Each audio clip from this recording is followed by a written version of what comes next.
Notre Père ajoute encore la dimension. Nous donnons ce matin, nous recevons l'homme de Dieu, lui, c'est le frère Mathieu. Comment il est en train d'avancer, le Dieu nous le recevons avec joie, avec des acclamations, au nom de Jésus-Christ. Amen. Est-ce que petit acclamé très bien? Petit acclamé très bien? Non, j'ai besoin de voir une personne qui est dans la joie. Est-ce qu'il y a quelqu'un qui est dans la joie? Est-ce qu'il y a quelqu'un qui est dans la joie? Est-ce qu'il y a quelqu'un qui peut poser le nom de joie? Dans la maison de Dieu, tout s'écrit. Dans la maison de l'Éternel, tout s'écrit. Dans la maison de Dieu, tout s'écrit.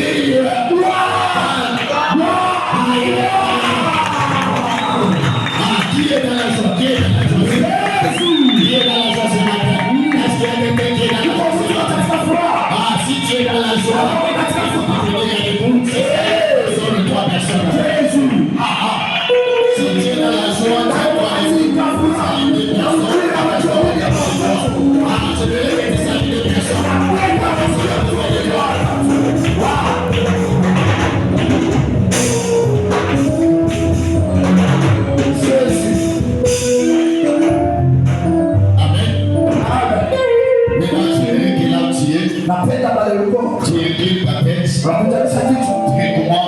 Dans la main de Dieu.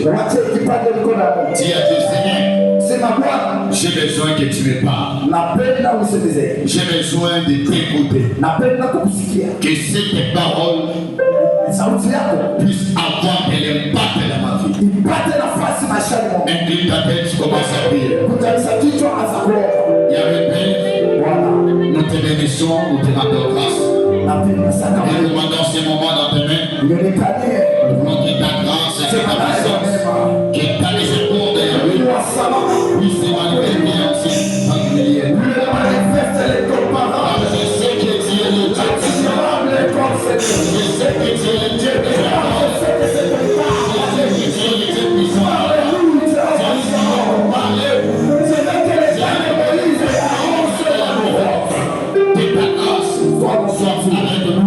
Nous prions dans le nom puissant de Jésus et nous disons Amen. Amen. Est-ce que petit encore acclamé? Est-ce que petit encore possédé pour les gens? Dans la maison de Dieu, tout s'écrit. Dans la maison de l'Éternel, tout s'écrit. Merci beaucoup. La première des choses, avant toutes les choses, nous remercions d'abord notre Dieu. Car il est le seul qui a fait que toi, celui qui est à côté de toi, celui qui est devant toi, celui qui est derrière toi, même moi qui se tiens devant vous, que nous puissions avoir cette souffle de vie. Parce qu'il y a certains qui ont le souffle de vie, mais ils n'ont pas cette force. Et si nous avons cette force, c'est parce qu'il a permis. Si nous nous retrouvons devant vous, c'est parce qu'il a accepté. Il y a certaines personnes qui avaient les mêmes préparations, les mêmes projets, qui avaient les mêmes rendez-vous comme nous. Ils n'ont pas pu assister parce qu'ils ont rencontré des empêchements, des problèmes. C'est pourquoi nous disons merci à notre Dieu. Et la deuxième des choses, nous disons merci à notre Père de nous avoir encore accepté aujourd'hui, de nous avoir encore choisi ce matin. C'est une grâce. Et c'est parce qu'ils ont vu une grâce et ils m'ont donné la confiance. Et pour cette confiance, je suis vraiment très reconnaissant. Merci beaucoup. Et je remercie tous les invités. Parce que s'ils n'étaient pas d'accord, d'accord, vous ne devrez pas me voir aujourd'hui devant. Amen. Et je te remercie toi aussi. Parce que sans toi, je ne pourrais prêcher les chaises, ni le mur, ni les instruments. C'est parce que tu es là que nous allons parler de la part de Dieu. C'est pourquoi j'aimerais que le Dieu du ciel, le Dieu créateur, tel que tu t'es sacrifié avec la pluie, avec la pluie, tu es venu ici. Les autres ils ont dit aujourd'hui il pleut, je n'irai pas à l'église. Mais toi tu t'es sacrifié. Et pour le sacrifice que tu as fait, en tout cas que Dieu te récompense. Soyez bénis au nom du Seigneur Jésus-Christ. Amen. Sois béni au nom du Seigneur Jésus-Christ. Amen.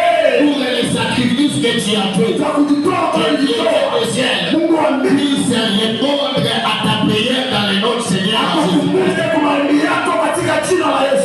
Aujourd'hui, nous allons continuer avec toujours notre thème qui parle sur la persévérance.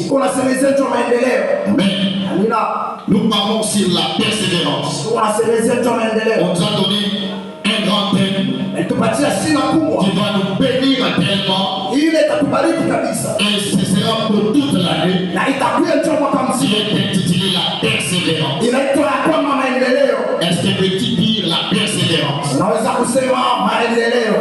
Est-ce que peux-tu encore répéter la persévérance? La persévérance. Merci beaucoup. Le mercredi, nous avions défini la persévérance comme étant la résistance. La persévérance, nous avons dit que c'est devenir ferme. Nous avions dit que dans la persévérance, veut dire continuer encore. Mais vous allez voir que les jeudis, lorsque nous sommes venus, nous avions défini la persévérance pour dire que ce n'est pas abandonner malgré tout ce qui peut nous arriver.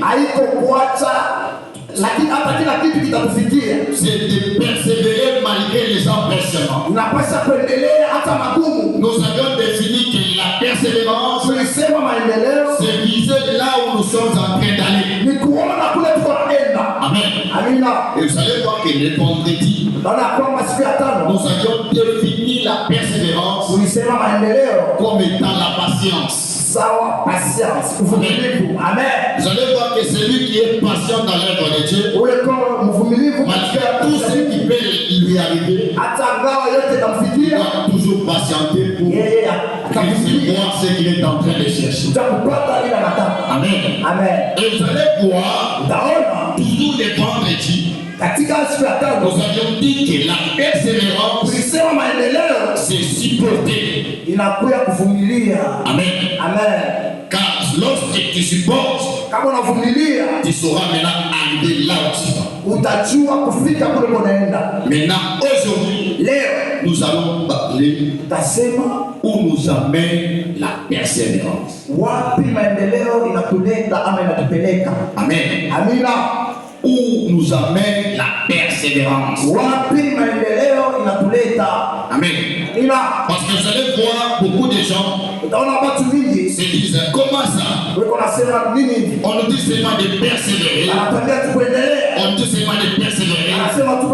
Maintenant, où est-ce que la persévérance va nous amener? Amen. Le mercredi, nous avions parlé sur un sous-thème qui était dit à qui nous devons dire de persévérer. Amen. À qui nous devons dire de persévérer. Et c'est un grand thème qui nous a bénis. Et nous avions parlé encore de la persévérance de la prière. Et nous avions parlé sur les choses que celui qui veut persévérer doit apprendre. Amen. Amina. Donc pour ceux qui n'étaient pas là dans la semaine, c'était ce que nous avions parlé. Amen. Amina. Aujourd'hui, nous allons parler de là où nous amène la persévérance. On peut se tenir debout. On nous lit le livre d'Hébreux chapitre 10, les 36e verset. Hébreux chapitre 10, les 36e verset, nous lisons le Dieu. Amen. Car vous avez besoin de persévérance. Car vous avez besoin de persévérance. Afin qu'après avoir accompli la volonté de Dieu, vous obteniez ce qu'il vous est promis. Vous obteniez ce qu'il vous est promis. Amen. Amen. Est-ce que petit acclamer? Non, acclame très bien, acclame très bien.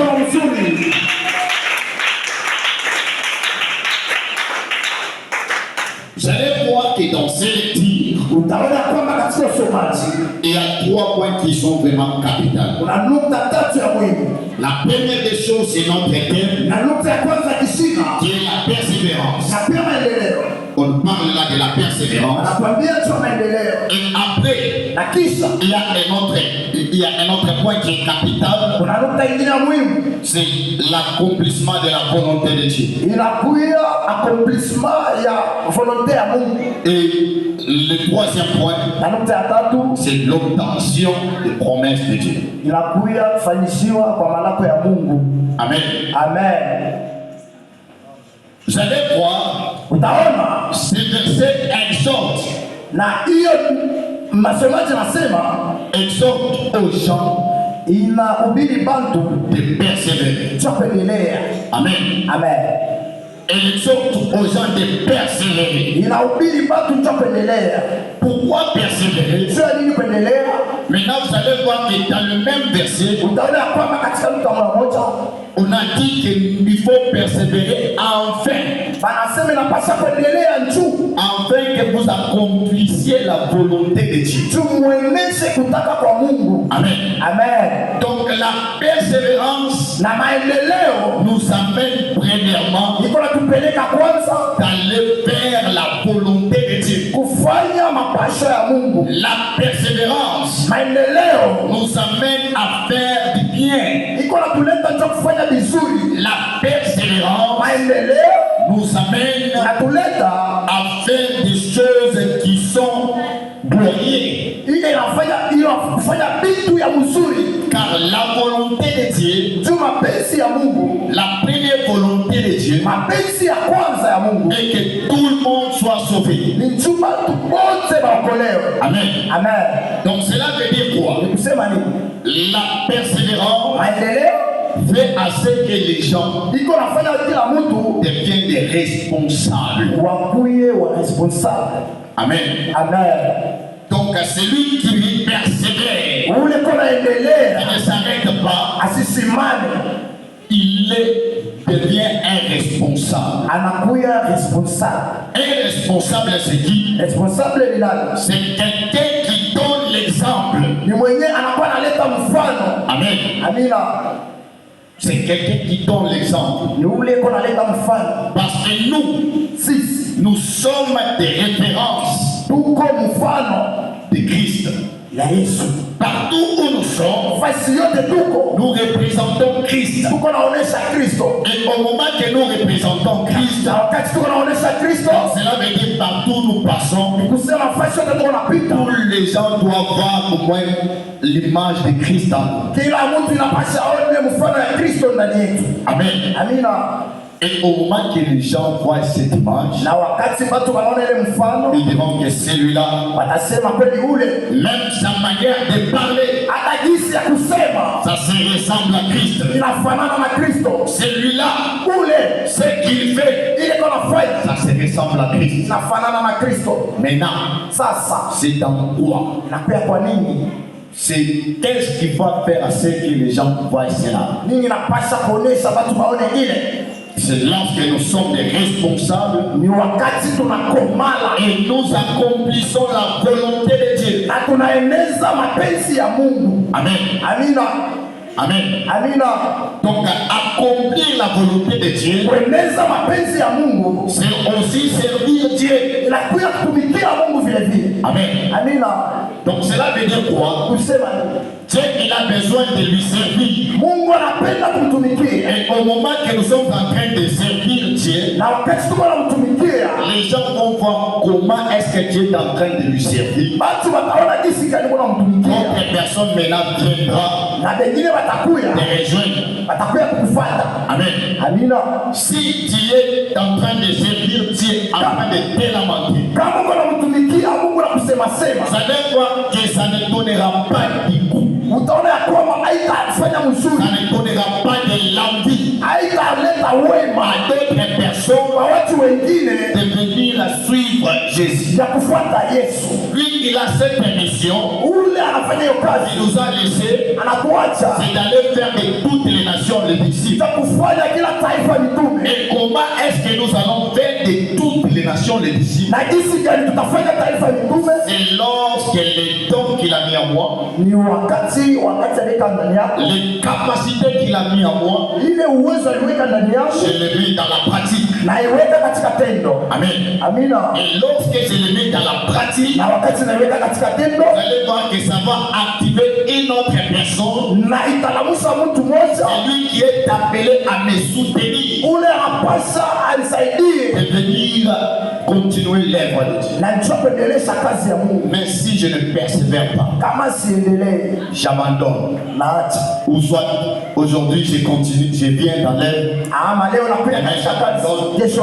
Vous allez voir que même les gens qui devraient m'accompagner, les gens qui devraient bénéficier de ce que tu as mis en moi, c'est le temps de se bénéficier.